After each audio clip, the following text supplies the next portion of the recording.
Everyone, आप लोगों का फिर से एक बार स्वागत है मेरे यूट्यूब चैनल पे। आज हम लोग देखने वाले हैं लोग विकास और पर्यावरण, पीपल डेवलपमेंट इन्वायरमेंट का ये हमारा सेकंड वीडियो लेक्चर है, जिसमें हम इस यूनिट को कंप्लीट कर रहे हैं, है ना।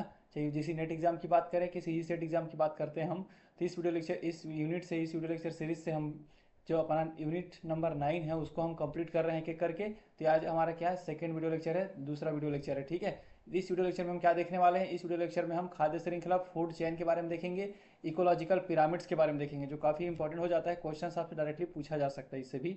और साथ ही साथ इस वीडियो लेक्चर में हम क्या देखने वाले हैं, चार मंडल के बारे में देखेंगे, जो हम बोलते हैं ना डिफरेंट टाइप के, बायोस्फेयर, एटमॉस्फेयर, है ना, हाइड्रोस्फेयर। तो इस टाइप के स्फेयर्स ऑफ एटमॉस्फेयर के बारे में भी हम समझने वाले हैं। और साथ ही साथ हम जो एटमॉस्फेयर है, जो वायुमंडल की चार जो परतें होती है, क्षोभ मंडल और आयन मंडल और आपका समताप मंडल, इस सब को इस वीडियो लेक्चर में हम डिटेल में क्लियर कर लेंगे, अच्छे समझेंगे। जो जो इंपॉर्टेंट पॉइंट्स है उसी को हम देखेंगे, एकदम डीपली नहीं पढ़ने वाले हैं। हम उतना ही पढ़ेंगे जितना हमारा एग्जाम के पॉइंट ऑफ व्यू से काफ़ी इंपॉर्टेंट है। उसी पॉइंट्स को हम यहाँ पर बुलेट पॉइंट के फॉर्म में मैंने यहाँ पर पीपीटी में प्रिपेयर कर दिया है, ठीक है। तो स्टार्ट करते हैं फिर। ये हमारा सेकेंड वीडियो लेक्चर है, आप फर्स्ट को भी देखें इससे, इसमें इन्वायरमेंट को लेकर के, पीपल डेवलपमेंट इन्वायरमेंट को मैंने first video lecture already uploaded कर दिया है, आप उसको भी एक बार देख सकते हैं। चलिए फिर स्टार्ट करते हैं, थोड़ा फास्ट देखेंगे। तो सबसे पहले हम देखते हैं इसमें, है ना, लोक पर्यावरण, सबसे पहले देखते हैं खाद्य श्रृंखला, ठीक है। तो खाद्य श्रृंखला एंड इकोलॉजिकल पिरामिड्स, देखो food chain and ecological pyramids के बारे में समझते हैं, पारिस्थितिक पिरामिड्स। तो पारिस्थितिक तंत्र में खाद्य श्रृंखलाएं आपस में एक दूसरे से जुड़ी रहती हैं। पता है आपको खाद्य श्रृंखला क्या होता है? तो जैसे कि हमने ऊपर में देखा था, एक उत्पादक होता है जो प्रोड्यूस करता है ना। फर्स्ट वीडियो लेक्चर में हम लोगों ने देखा है उत्पादक और उपभोक्ता के बारे में। तो उत्पादक जो होता है, जो वो क्या, उसको कौन खाता है? उसको खाता है उपभोक्ता, जिसमें अलग अलग जीवों के द्वारा इसका क्या किया जाता है, अपने भोजन के लिए इनको खाया जाता है। तो इस टाइप से अलग एक के बाद एक दूसरे को खाते जाते हैं, मतलब भोजन के लिए। तो इस टाइप से क्या बन जाता है, ये श्रृंखला बन जाता है, जिसको हम क्या बोलते हैं, खाद्य श्रृंखला। इसको इसी के बारे में हम पढ़ने वाले हैं, ठीक है, जिसको फूड चेन बोलते हैं। तथा एक तंत्र का निर्माण करती है। तो पारिस्थितिक तंत्र में खाद्य श्रृंखलाएं आपस में एक दूसरे से जुड़ी रहती हैं और एक तंत्र का निर्माण करती है, एक सिस्टम का निर्माण करती है, जिसे खाद्य जाल कहा जाता है, फूड चेन कहा जाता है। तो खाद्य जाल में जीवों के पास वैकल्पिक व्यवस्था रहती है। तो पारिस्थितिक तंत्र में ऊर्जा का प्रवाह होता है तथा रसायनों का चक्रण जैव भू रासायनिक चक्र कहलाता है। तो ये हो गया नॉर्मली इंट्रोडक्शन। अभी डिटेल में हम समझेंगे इस चीज को, ठीक है। अब हम देखते हैं पोषक या फिर खाद्य स्तर, जिसको हम ट्रॉपिक लेवल बोलते हैं ना। ऊर्जा पिरामिड में एक जीव की स्थिति को दर्शाता है। तो ट्रॉपिक लेवल क्या चीज है, इसको भी हम समझ लेते हैं। देखिए ट्रॉपिक लेवल क्या होता है, पोषण स्तर क्या होता है। तो आहार तथा ऊर्जा के एक वर्ग के जीवों से दूसरे वर्ग के जीवों में श्रृंखलाबद्ध रूप में स्थानांतरित होती है। तो आहार और ऊर्जा क्या स्थानांतरित होती है, तो आहार और ऊर्जा। आहार मतलब आपका भोजन हो गया, ऊर्जा मतलब एनर्जी। जो एनर्जी और जो भोजन है, आहार है, वो किसी एक वर्ग के जीवों से दूसरे वर्ग के जीवों में क्या होता है, श्रृंखलाबद्ध रूप से, मतलब इसके बाद इसके बाद इसके हिसाब से, है ना। इसको ये खाएगा, इसके बाद इसका भोजन, इस भोजन के लिए इसको ये खाएगा। तो इस टाइप से क्या होता है, वो स्थानांतरित होता है, क्या, एनर्जी और मैटर, जो बोलते हैं एनर्जी और भोजन, आहार और ऊर्जा। तो इस श्रृंखला को ही आहार श्रृंखला या फूड चेन कहते हैं, ठीक है। किसको बोलेंगे, फूड चेन, समझ में आ गया। इस आहार श्रृंखला के उस बिंदु को जहां पर आहार ऊर्जा का एक वर्ग के जीवों जैसे शाकाहारी से दूसरे वर्ग के जीवों जैसे मांसाहारी में स्थानांतरण होता है, उसे हम बोलते हैं ट्रॉपिक लेवल, पोषण स्तर। अभी समझ लेंगे इसको भी। तो सामान्य रूप से आहार श्रृंखला में चार पोषण स्तर होते हैं, जो निम्नलिखित है। तो ट्रॉपिक लेवल क्या है, हरे पेड़ पौधे जैसे एक ट्रॉपिक लेवल है ये, है ना। पोषण स्तर है, जो स्वपोषी होते हैं, ऑटोट्रॉप्स होते हैं, इसको भी मैंने अपने प्रीवियस वीडियो लेक्चर में डिटेल में एक्सप्लेन किया हुआ है। उसके बाद जो शाकाहारी होते हैं, प्राथमिक उपभोक्ता, ये भी एक क्या है, एक ट्रॉपिक लेवल से। विषम पोषी जो हेटेरोट्रॉप्स होते हैं, ऑटोट्रॉप्स मतलब स्वयं के द्वारा, विषम मतलब दूसरों पे डिपेंड है अपने भोजन के लिए, विषम पोषी, ठीक है, हेटेरोट्रॉप्स। तो ऐसी मांसाहारी होता है जो द्वितीय उपभोक्ता, और शीर्ष मांस भक्षी जो होता है वो तृतीय उपभोक्ता, जिसको हम हेटेरोटॉप्स बोलते हैं। ये लोग क्योंकि ये विषम पोषी मतलब दूसरों पे डिपेंडेंट है। तो ये चार क्या है, यही चार क्या है, आपका ट्रॉपिक लेवल है, जो पोषण के स्तर है। समझ में आ गया। तो पोषण स्तर मतलब सिंपल से समझिए कि आहार ऊर्जा का एक वर्ग के जीवों से दूसरे वर्ग के जीवों में स्थानांतरण होता है, उसे ही पोषण स्तर कहा जाता है, जिस बिंदु को। तो यही चार पॉइंट है, चार बिंदु है, जो एनर्जी और भोजन, जो आहार और ऊर्जा को ट्रांसफर करता है एक लेवल से दूसरे लेवल पे, इनको क्या बोलते हैं, ट्रॉपिक लेवल, ठीक है, पोषण स्तर। समझ में आ गया। अब हम देख लेते हैं पारितंत्र के भीतर। पारितंत्र, यहाँ पर देखिए, पारितंत्र और पारिस्थितिक तंत्र दोनों एक ही चीज है, तो कंफ्यूज नहीं होंगे। पारिस्थितिक तंत्र बोले या फिर परितंत्र बोले एक ही चीज है ना, कंफ्यूज नहीं होने। तो पारिस्थितिक तंत्र या फिर परितंत्र के भीतर परस्पर संबंधित अनेक खाद्य श्रृंखलाएं हो सकती है और इससे खाद्य जाल का निर्माण होता है। अब समझे, मान लेते हैं किसी एक के द्वारा एक खाद्य श्रृंखला है, ए को बी खा रहा है, बी को सी खा रहा है, सी को डी खा रहा है। अब एक दूसरा देखते हैं, ई को एफ, एफ को जी, जी को एच। इस टाइप से अगर कुछ है, अलग अलग जीवों के बारे में बता रहा हूँ, तो होता क्या है, कभी कभी बी को जी भी खा रहा है और ऐसी आगे अलग अलग खाद्य श्रृंखलाएं हैं, अलग अलग खाद्य श्रृंखलाएं बहुत सारी है, वो एक दूसरे को भी आपस में कनेक्टेड रहते हो, आपस में एक दूसरे का भी वो भोजन बनाते रहते एक दूसरे को खा करके। तो ओवरऑल क्या कहलाएगा, ये कहलाएगा खाद्य। तब कहलाएगा खाद्य, क्या कहलाए देखो यहाँ पे, खाद्य जाल कहलाता है, फूड वेब, इंग्लिश में क्या बोलते हैं इसको, फूड वेब। तो फूड चेन एक श्रृंखला है, एक श्रृंखला के बाद फूड चेन। लेकिन जब बहुत सारे श्रृंखला, जब बहुत सारे चैन आपस में कनेक्टेड हो जाए एक दूसरे से, है ना, तब उसको बोलते हैं फूड वेब। तो इस प्रकार खाद्य जाल किसी परितंत्र में एक दूसरे से संयोजित खाद्य श्रृंखलाओं का एक नेटवर्क है। तो किसका नेटवर्क है ये, फूड चैन का है। खाद्य श्रृंखला का नेटवर्क को क्या बोलेंगे, खाद्य जाल, फूड वेब। इंग्लिश में मैंने बता दिया क्या है, फूड वेब, खाद्य जाल। तो एक जंतु विभिन्न खाद्य श्रृंखलाओं का सदस्य हो सकता है। मैंने पहले ही बोला है कि अगर अलग अलग 3-4 मान लो खाद्य श्रृंखला, तो यहाँ पर का जो एक जीव है वो इसका भी पार्ट हो सकता है, इस वाले का भी पार्ट हो सकता है, और ऐसे और बहुत सारे अलग अलग श्रृंखला के भी पार्ट हो सकते हैं, मतलब कनेक्टेड हो सकता है। देखेंगे इसको भी। तो उदाहरण के लिए एक पौधा एक ही समय में अनेक शाक भक्षियों का भोजन हो सकता है। सिंपल सी बात है, कोई एक पौधा है, ऐसा नहीं है कि उसको खरगोश बस खाएगा, है ना, उसको बहुत सारे और जानवर हैं जो खा सकते हैं उस पौधे को। तो अगर एक खाया तो एक अपना श्रृंखला बनाएगा खरगोश, वैसे दूसरा जानवर खाया वो दूसरा खाद्य श्रृंखला में पार्टिसिपेट करेगा, तीसरा करेगा। तो यहाँ पर जो पौधा हो गया वो एक से ज़्यादा खाद्य श्रृंखला को निर्माण करने का काम करता है, मतलब वो फूड वेब में पार्टिसिपेट करता है। तो जैसे कि बोला ना, जैसे घास पर खरगोश अथवा टिड्डा अथवा बकरी अथवा सभी निर्भर रहते हैं घास पर, तो इसी प्रकार एक शाक भक्षी मतलब जो हर्बीवोर, जो क्या बोला जाए, पेड़ पौधे को जो खाते हैं ना, विभिन्न मांस भक्षी प्रजातियों का भोजन हो सकता है। वैसे एक जानवर बहुत सारे अलग अलग जानवर के भी वो शिकार हो सकते हैं, तो अलग अलग खाद्य श्रृंखला के में पार्टिसिपेट कर सकते हैं। तो फूड वेब और फूड चेन को मैंने अच्छे से बता दिया, ठीक है।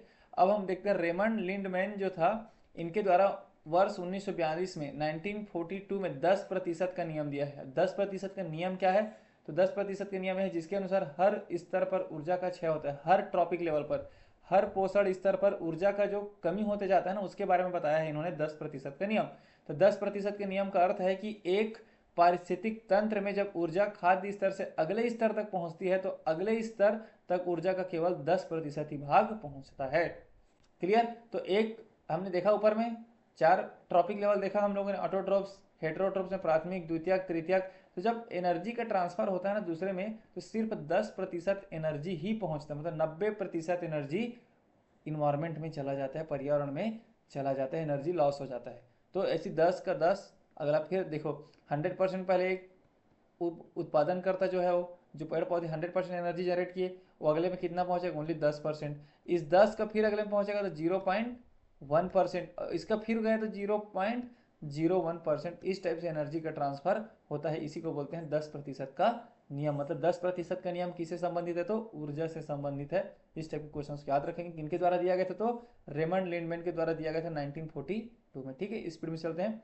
तो विभिन्न पोषक स्तरों के बीच संबंध के द्वारा दर्शाने को पिरामिड कहा जाता है। अब देखो पिरामिड किसको बोलते हैं, ये सब मान लीजिए होगा पिरामिड हमारा।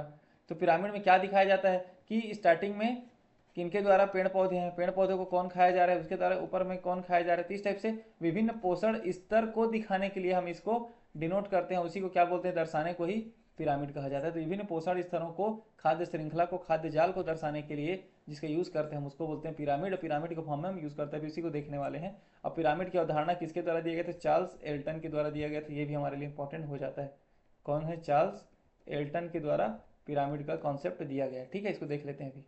अब देखते हैं पारिस्थितिक पिरामिड मुख्यतः 3 प्रकार के होते हैं।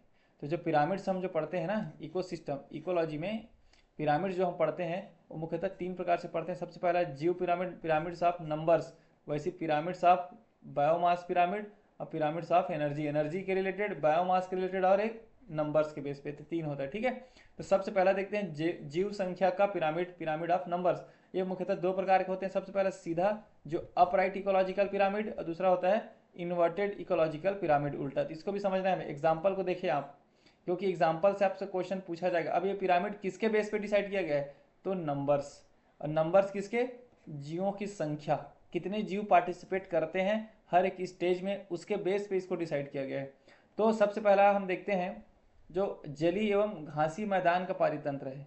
जल और घास के मैदान का जो पारितंत्र है, अगर नंबर के बेस पे अगर हम पिरामिड बना रहे हैं ना, तो देखिए क्या होता है, ये सीधा पिरामिड होता है। कैसे, सबसे पहले देखिए प्रोड्यूसर जो होता है हमारा क्या है, पेड़ पौधे हैं। पेड़ पौधे बहुत ज़्यादा मात्रा में होता है, तो इसलिए पिरामिड का जो नीचे का पोर्शन है बड़ा है ना, नीचे का पोर्शन बड़ा है, फिर ऊपर जाते हैं तो कम होते जाते हैं, इसलिए बोलते हैं सीधा पिरामिड। अगर हम नीचे का पोर्शन छोटा कम रहते, उसके बाद अगर संख्या बढ़ते जाता तो हमें उल्टा पिरामिड बोलते हैं उसको, ठीक है।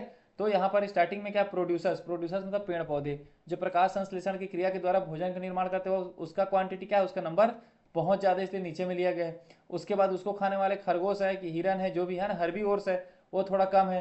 फिर इनको खाने वाले, हर्बीवोर्स को खाने वाले प्राइमरी कार्निवोर्स, मान लो एक दिखा रहा है, एक या दो। उसके बाद फिर टॉप कार्निवोर्स, शेर एक, मतलब प्रोड्यूसर ज़्यादा है, उत्पादन करता ज़्यादा है, उसके बाद उसको खाने वाले की संख्या अगर कम होती जा रही है, तो इसको बोलते हैं सीधा पारितंत्र, अपराइट इकोलॉजिकल पिरामिड। किसके बेस पे है ये, तो नंबर्स के बेस पे, जीवों की संख्या के बेस पे है, ठीक है। ये किसका, ये घास के मैदान का पारितंत्र है। किसका, घास के मैदान। तो आपसे क्वेश्चन पूछा जा सकता है कि नंबर के बेस पे घास के मैदान का पिरामिड कैसा होता है, तो सीधा पिरामिड होता है। इस चीज़ को भी याद रखना है आपको, ठीक है। वैसे ही जल के पिरामिड का भी देखेंगे, तो जल में भी सेम है। पहले स्टार्टिंग में जो जीव, जो छोटे मोटे जो है ना, जो भोजन का निर्माण करते हैं, किसी भी तालाब की हम बात करें जलीय पारितंत्र में, फिर उसको छोटे छोटे मछलियों के द्वारा खाया जाता है। फिर उसके बाद बड़े मछलियों, अब देखो बड़े मछलियों के द्वारा खाया जाता है, मतलब पहले संख्या में नीचे ज़्यादा रहेगा। जो प्रकाश संश्लेषण के द्वारा भोजन का निर्माण कर पेड़ पौधे, उनकी संख्या ज़्यादा रहेगी, उसको खाने वाले कम रहेंगे, उसके ऊपर बड़ी मछलियाँ रहेंगी, उसके ऊपर और बड़ी मछलियाँ रहेंगी, तो संख्या कम होते जाएगी ऊपर की ओर, है ना। तो इस टाइप के पारितंत्र को सीधा अपराइट इकोलॉजिकल पिरामिड बोलते हैं। किसके बेस पे, ये नंबर ऑफ जीवों के बीच, नंबर्स उनकी संख्याओं के आधार पर है। उल्टा पिरामिड देख लेते हैं, वन का पारितंत्र। वन पारितंत्र, वन मतलब फॉरेस्ट। देखो इस सब क्वेश्चंस को आपसे पूछा जाता है क्वेश्चन ना, इसलिए याद रखना। वन पारितंत्र कैसा है, तो एक नंबर ऑफ पिरामिड्स वाले हैं, जीवों की संख्या के आधार पर हम डिसाइड करें, तो वन पारितंत्र इन्वर्टेड इकोलॉजिकल पिरामिड है।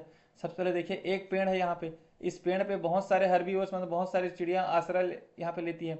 अब इस चिड़िया को खाने वाले बहुत ज़्यादा हैं, ये पैरासाइट्स जो हैं, परजीवी जिसको बोलते हैं हम लोग। फिर इनको ख़त्म करने वाले बहुत सारे हाइपर पैरासाइट्स हैं, मतलब इनको जो खाने वाले और बहुत ज़्यादा क्वांटिटी में रहता है। तो ये क्या है, एक पेड़ से स्टार्ट होकर के बहुत बड़ा जीवों की ओर बढ़ते जा रहे थे, इसलिए क्या हो जाता है, ये उल्टा पारितंत्र है, मतलब इन्वर्टेड इकोलॉजिकल पिरामिड है। क्योंकि एक पेड़ से स्टार्ट हुआ था, तो किस में है, ये वन पारितंत्र मतलब फॉरेस्ट। याद रखेंगे, फॉरेस्ट इकोसिस्टम किस में आता है, नंबर ऑफ पिरामिड्स के इन्वर्टेड वाले में आता है। तो इस क्वेश्चन को भी अच्छे से आपको याद रखना है इन सब चीज़ों को, ठीक है। अगला देखते हैं, जैव मात्रा बायोमास के आधार पे। किसके बेस पे, बायोमास मतलब लगभग उसका वेट या मास के आधार पे, ठीक है, पिरामिड ऑफ बायोमास। तो पारिस्थितिक तंत्र में खाद्य श्रृंखला तक खाद्य जाल के सभी पोषण स्तरों पर भंडारित समस्त जीवों के सकल भार के प्रदर्शन तथा अध्ययन के लिए बायोमास पिरामिड का प्रयोग किया जाता है। उनके वेट को ही समझ लेते हैं, बायोमास, जिसको किस में मापते हैं, ग्राम पर मीटर क्यूब। किसमें मापा जाता है, gram per metre square, sorry metre cube नहीं, मीटर स्क्वायर में नापा जाता है। मतलब एक मीटर स्क्वायर में, मतलब एक मीटर स्क्वायर मतलब लंबाई इंटू चौड़ाई है ना, तो वन मीटर स्क्वायर में ग्राम, कितने ग्राम का वहाँ पे उस जीव है, उस जीव का ग्राम कितना है, उस समस्त जीवों का, ठीक है, वहाँ पे जितने भी प्रेजेंट है एक मीटर के स्क्वायर में। तो इसमें भी दो होता है, एक अपराइट मतलब अपवर्ड वाला, अब एक डाउनवर्ड वाला। तो अपवर्ड वाला के एग्जांपल हम देख लेते हैं। तो स्थल पर पाए जाने वाले अधिकतम पारितंत्रों के लिए बायोमास के पिरामिड में एक बड़ा आधार प्राथमिक उपभोक्ता से बनता है, शीर्ष पर एक लघु पोषण स्तर होता है। जैसे कि हम सबसे पहले देखते हैं प्रोड्यूसर्स, घास बहुत ज़्यादा क्वांटिटी में, तो इनका बायोमास बहुत ज़्यादा होगा। फिर इसको छोटे मोटे कीड़ों के द्वारा खाया जाएगा। फिर उसके बाद ये सेकेंडरी होगा, फिर टर्सरी होगा। देखिए स्नेक है, इसके ऊपर फिर एक बाज है ना। तो इसकी संख्या कम होती जा रही है, इसका वेट भी क्या होता जा रहा है, कम, मतलब बायोमास वेट कम होते जा रहा है, डिक्रीज इन बायोमास लिखा है ना। तो बायोमास को ये हो गया सीधा पारितंत्र, ठीक है। उसके बाद उल्टा में देख लेते हैं, उल्टा में समझते हैं।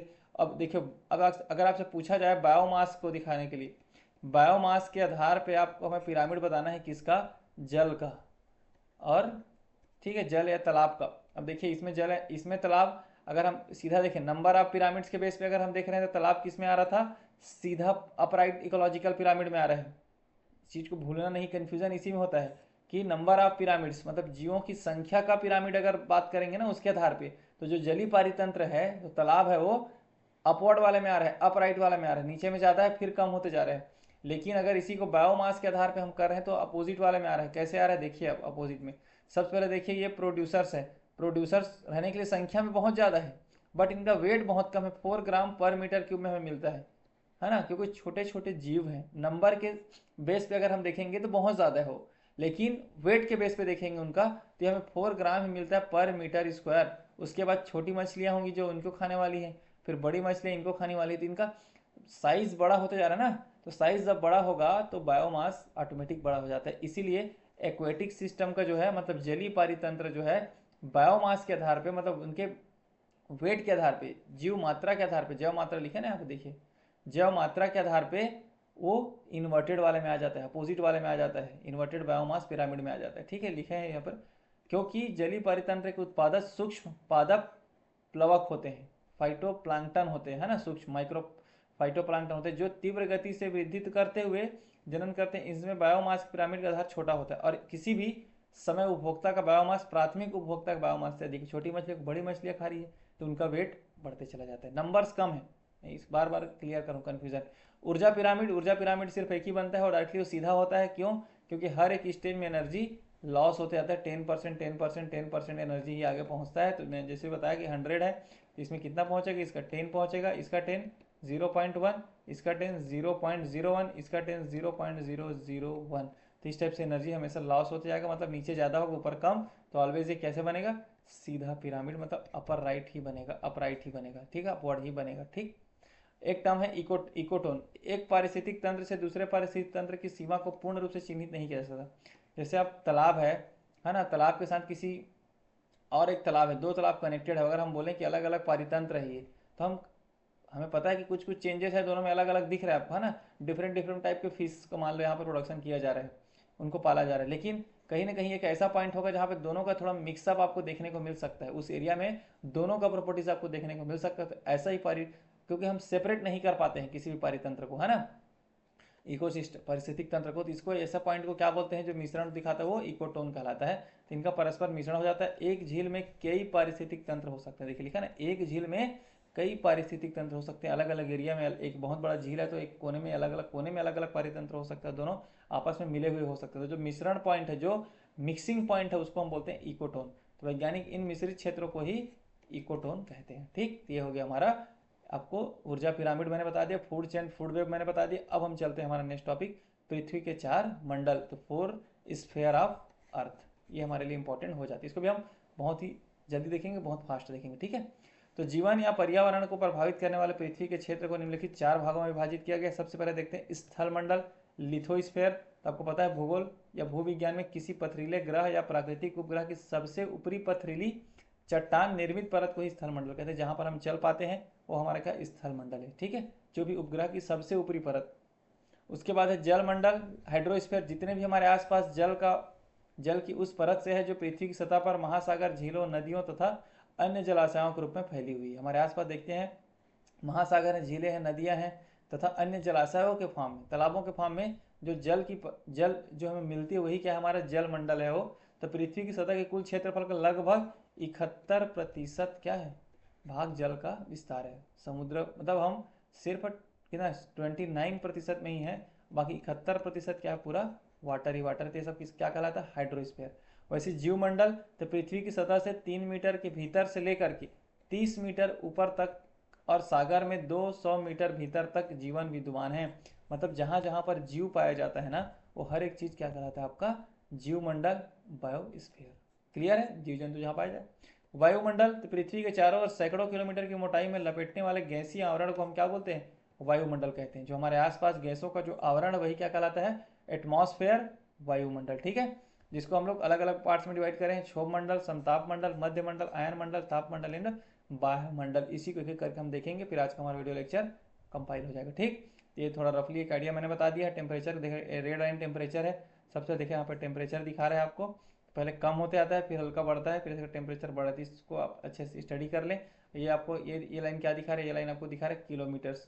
ठीक है, यहाँ पर ये जो डॉट डॉट दिख रहा है ये अलग अलग मंडल को दिखा रहा है, वो एटमॉस्फेयर के अंदर को ना दिखा ट्रोपोस्फेयर मतलब क्षोभ मंडल, स्ट्रेटोस्फेयर मतलब समताप मंडल, मीजोस्फेयर मतलब मध्य मंडल, थर्मोस्फेयर मतलब ताप मंडल। तो ये सब इंपॉर्टेंट पॉइंट्स है जिसको हम लोग यहाँ पर देख रहे हैं। देखिए क्षोभ मंडल में ही सब है ना, जितना भी ये ट्रोपोस्फेयर है यहाँ से लेकर के यहाँ तक, यहाँ से लेकर के क्या है ट्रोपोस्फेयर है यहाँ तक, इसी में सब चीज़ क्या है, बादल आंधी तूफान सब इसी में आता है। और मैं बता दूं ट्रोपोस्फेयर के जस्ट ऊपर में स्ट्रेटोस्फेयर जो समताप मंडल के एरिया में जस्ट नीचे में ही आपके हवाई जहाज को उड़ाया जाता है, ठीक है, क्योंकि अभी हम समझते हैं सबको। अब देख लेते हैं क्षोभ मंडल। सबसे पहले ट्रोपोस्फेयर, याद इंग्लिश में भी नाम याद रखें, ट्रोपोस्फेयर क्षोभ मंडल। यह वायुमंडल की सबसे निचली परत है, क्लियर, वायुमंडल की सबसे निचली परत है, पहला पॉइंट तो ये भी इंपॉर्टेंट हो जाता है।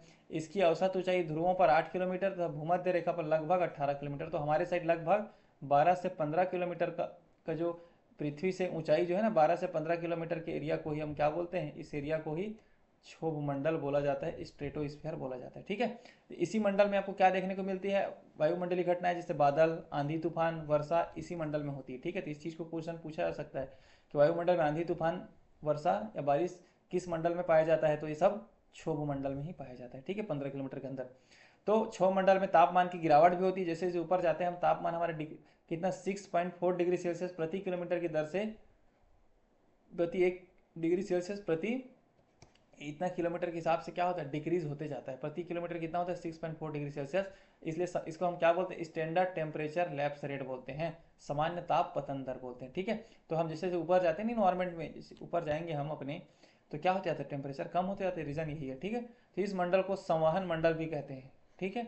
तेज चलने वाली जेट धाराएं इसी मंडल में होती है जो कि हवाई जहाज को गति प्रदान करती है। तो जो यहाँ पर हवाएं जो चलती है क्षोभ मंडल में ही आपको स्ट्रेटोस्फीयर में भी आपको हवाएं दिखेंगी, है ना। तो जो हवाएं जो चल रही है यही क्या करता है, हवाई जहाज को उड़ने में गति प्रदान करती है, मतलब ये बहुत इंपॉर्टेंट पॉइंट हो जाता है। तो हवाएं, आंधी तूफान, बादल जितने कुछ भी हम देखते हैं सब किस में पाया जाता है, क्षोभ मंडल, इसलिए हमारे लिए इंपॉर्टेंट हो जाता है। तो ये पृथ्वी से टकरा कर वापिस जाने वाली सूर्य की किरणों के कुछ भाग को भी अवशोषित कर लेती है। देखिए सूर्य की किरणें पहले पृथ्वी की सतह पर आती है, पृथ्वी की सतह कुछ किरणों को अवशोषित कर लेती है, कुछ किरणों को परावर्तित कर देती है, फिर से वापस इन्वायरमेंट में मतलब एटमॉस्फेयर में ही भेज देती है। बट जो कुछ वेवलेंथ कुछ रेडिएशन को एब्जॉर्ब करती है उसको बाद में, जैसे दिन में मान लो एब्जॉर्ब कर ली पृथ्वी, है ना, उसको रात में वो इमिट कर देता है, मतलब फिर से निकालता है बाहर।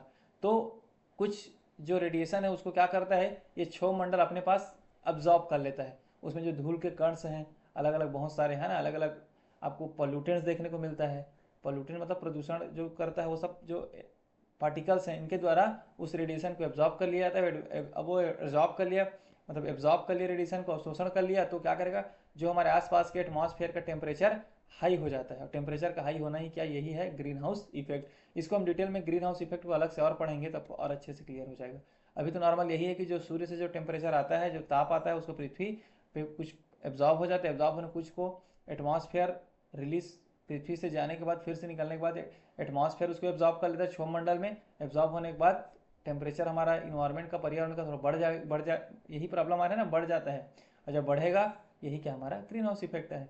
और इसकी शीर्ष परत को जहाँ पे ट्रोपोपॉज बोलते हैं, मतलब जहाँ पर क्षोभ मंडल खत्म होता है, जहाँ पर से समताप मंडल स्टार्ट होता है उस पॉइंट को क्या बोलते हैं, ट्रोपोपॉज, ठीक, क्षोभ विराम। अब देख लेते हैं समताप मंडल स्ट्रेटोस्फेयर।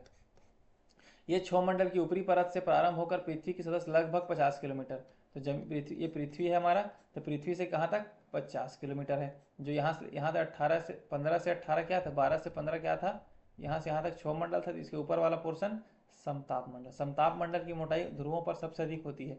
तो वायुयान को उड़ने के लिए सबसे आदर्श दशा इसी मंडल में है। तो वायुयान को उड़ाने के लिए सबसे आदर्श दशा किसमें होता है, तो स्ट्रेटोस्फीयर में। तो उड़ाया किस में जाता है इसको, स्ट्रेटोस्फीयर में। जस्ट क्षोभ मंडल को क्रॉस करके स्ट्रेटोस्फीयर में आपको क्या किया जाता है, हवाई जहाज उड़ाया जाता है। क्योंकि जो स्ट्रेटोस्फीयर है, जो क्षोभ मंडल है, उसमें तो बादल बने रहेंगे ना, बादल, आंधी तूफान, वर्षा, तो फिर प्रॉब्लम होगा उनको उड़ाने में। तो इसलिए कहाँ पे लेके चला जाता है उनको लेके चले जाते हैं हम क्षोभ मंडल के ऊपर लेके चले जाते हैं, जिससे आराम से उसको उड़ाया जा सकता है। तो इस मंडल को ही भूलाभ, मदर ऑफ पल्स क्लाउड भी कहा जाता है। ओजोन की परत भी इसी मंडल में पाई जाती है। तो ओजोन का परत जो हम पढ़ते हैं, अभी जो हम देखेंगे ओजोन के बारे में डिटेल में अपने आने वाले वीडियो लेक्चर में, क्योंकि हमारे लिए इंपॉर्टेंट टॉपिक हो जाता है, जिसको समतापी ओजोन भी कहते हैं, इसी मंडल में पाया जाता है। ओजोन का एक परत पाया जाता है ऊपर में समताप मंडल में। ये क्वेश्चन भी आता है कि ओजोन का परत किस मंडल में पाया जाता है? तो आप याद रखना, समताप मंडल, स्ट्रेटोस्फीयर में। यही ओजोन का परत है जो पराबैंगनी किरणों को, सूर्य की जो पराबैंगनी किरणें आती है ना, अल्ट्रावायलेट रेज, उसको हमारे तक पहुंचने नहीं देता, जो हमारे स्किन के लिए सही नहीं होता। तो ओजोन परत का होना काफ़ी इंपॉर्टेंट हो जाता है हमारे लिए। इसी को आजकल डिप्लीशन हो रहा है, ओजोन का क्षरण हो रहा है, जिसको हमें पढ़ना भी है और ये हमारे लिए इंपॉर्टेंट है कि हम कम से कम ओजोन का क्षरण करें। और ओजोन का क्षरण होता कैसे है? तो हम एसी या रेफ्रिजरेटर में जो यूज़ करते हैं क्लोरोफ्लोरोकार्बन्स, ये जा करके उसको डिप्लीशन करने का काम करता है, उसको क्षरण करने का काम करता है। तो इसी को लेकर के मॉन्ट्रियल प्रोटोकॉल जो आपके सिलेबस में लिखा है, मॉन्ट्रियल प्रोटोकॉल, क्योटो प्रोटोकॉल, इन्हीं को कम करने के लिए ही सम्मेलन किया गया है, जो प्रोटोकॉल बनाया गया, मतलब रूल्स एंड रेगुलेशन बनाए गए, जिसको हम अलग से डिस्कशन करने वाले हैं। ठीक है, तो ओजोन मंडल कहाँ पाया जाता है? तो आपको क्वेश्चन आ गया तो आप क्या लिखेंगे? समताप मंडल, स्ट्रेटोस्फीयर में आपको ओजोन मंडल देखने को मिलेगा। ठीक है, अब हम देखेंगे जिसे सुरक्षा कवच भी कहते हैं। मध्यमंडल, यह मंडल समताप मंडल के ऊपर 80 किलोमीटर तक फैला हुआ है। यह वायुमंडल के सबसे ठंडे मंडलों में से एक है। सबसे ठंडा कौन सा होता है? तो मध्यमंडल, मेसोस्फीयर, जहाँ तापमान -100 डिग्री सेल्सियस। सोचिए, सबसे पहले कौन सा? स्ट्रेटोस्फीयर, क्षोभ मंडल, क्षोभ मंडल के ऊपर ट्रोपोस्फीयर, समताप मंडल, उसके ऊपर जो है वो मध्यमंडल, जो का टेम्परेचर कितना? -100 डिग्री सेल्सियस। सोचिए कितना ठंडा है ना। उल्काएं इसी मंडल में पाई जाती है। तो जो उल्का पिंड होते हैं, उल्काएं इसी मंडल में पाई जाती है। इससे भी क्वेश्चन आता है, उल्काएं कौन से मंडल में पाया जाता है? तो मेसोस्फीयर, मध्यमंडल। ठीक, आयन मंडल, संचार उपग्रह इसी मंडल में स्थापित किए जाते हैं। जो संचार उपग्रह, जो सैटेलाइट्स है, वो इसी मंडल में, आयन मंडल में, आयोनोस्फीयर में स्थापित किए जाते हैं। रेडियो और संचार साधन जैसे टेलीफोन, टेलीविजन की सुविधा दीर्घ एवं long and short radio waves के कारण इसी मंडल से प्राप्त होता है। तो इसकी ऊंचाई 60 किलोमीटर से लेकर के 640 किलोमीटर तक की होती है। इस भाग बहुत कम वायुदाब तथा पराबैंगनी किरणों द्वारा आयनीकृत रहता है। यहाँ पर जितने भी जो आयंस होता है ना, उस पर डायरेक्टली सूर्य का प्रकाश पड़ता है, क्योंकि पहले सूर्य का प्रकाश पड़ने की वजह से जितने भी आयंस होते हैं वो आयोनीकृत रहता है, मतलब आयोनाइज रहता है। तो आयोनाइज होने की वजह से क्या बोला जा रहा है? आयनस्फीयर, आयन मंडल। ठीक, ये टेम्परेचर बहुत हाई होने की वजह से। ठीक, तो इस मंडल में सबसे निचली परत को डी लेयर कहा जाता है, जो दीर्घ रेडियो तरंग को अवशोषित करती है। उसके बाद E1, E2, F1, F2 परतों से अल्प रेडियो तरंगें परिवर्तित होती है, जिनके फलस्वरूप पृथ्वी पर रेडियो, टेलीफोन, टेलीविजन एवं रडार आदि की सुविधाएं हम देख पाते हैं। ठीक है, अगला तापमंडल, यहाँ पर भी टेम्परेचर 1000 डिग्री सेल्सियस। सोचिए कितना हाई टेम्परेचर है ना। तो हबल टेलीस्कोप एवं इंटरनेशनल स्पेस स्टेशन इसी मंडल में स्थापित किया जाता है। इंटरनेशनल स्पेस मंडल, तापमंडल भी पता चल गया, थर्मोस्फीयर। अगला है वायुमंडल, एक्सोस्फीयर, जो बाहरी जितना कुछ भी जो बच गया है ऊपर में, वो सब क्या कहलाता है? एक्सोस्फीयर, जिसके 604 किलोमीटर से ऊपर के भाग को वायुमंडल कहते हैं। इसकी कोई ऊपरी सीमा निर्धारित नहीं है, जो आगे जितना भी है वो सब क्या है? वायुमंडल है। इस मंडल में हाइड्रोजन और हीलियम गैस की प्रधानता पाई जाती है। हाइड्रोजन और हीलियम गैस सूर्य की जो एनर्जी को जनरेट करने में काम आता है ना। तो ये हो गया हमारा काफ़ी इंपॉर्टेंट वीडियो लेक्चर था। आप लोगों को मैंने डिटेल में समझा दिया फूड चेन, फूड वेब के बारे में, ऊर्जा पिरामिड्स के बारे में मैंने बता दिया, तो आप कंफ्यूज नहीं होंगे। नंबर ऑफ पिरामिड्स पूछा जाएगा, नंबर के बेस पे, मतलब जीवों की संख्या के आधार पर अगर आप पिरामिड पूछा उल्टा होगा सीधा, तो भी आप कंफ्यूज नहीं होंगे कि उल्टा किसका होगा। जलीय पारितंत्र में घास के मैदान वाला क्या है, वन पारितंत्र किस में उल्टा होगा। तो इस चीज़ को कंफ्यूज नहीं होना है। ठीक है, साथ ही साथ मैं तो ये चारों मंडल के बारे में मैंने बता दिया। अब हम देखेंगे पॉल्यूशंस के बारे में डिटेल में एक एक करके, फिर इसके बाद हम अलग अलग ऑर्गेनाइजेशन पे जाएंगे, क्या क्या रूल्स एंड रेगुलेशंस बनाए गए, अधिनियम है, एक्ट है, सबको डिटेल में हम समझ लेंगे। ठीक है, तो उम्मीद करता हूँ वीडियो आपको अच्छा लगा होगा, तो अपने दोस्तों में शेयर कर देना और वीडियो को लाइक कर देना, चैनल को सब्सक्राइब कर देना। मिलते हैं नेक्स्ट वीडियो में नए टॉपिक के साथ, तब तक के लिए थैंक यू।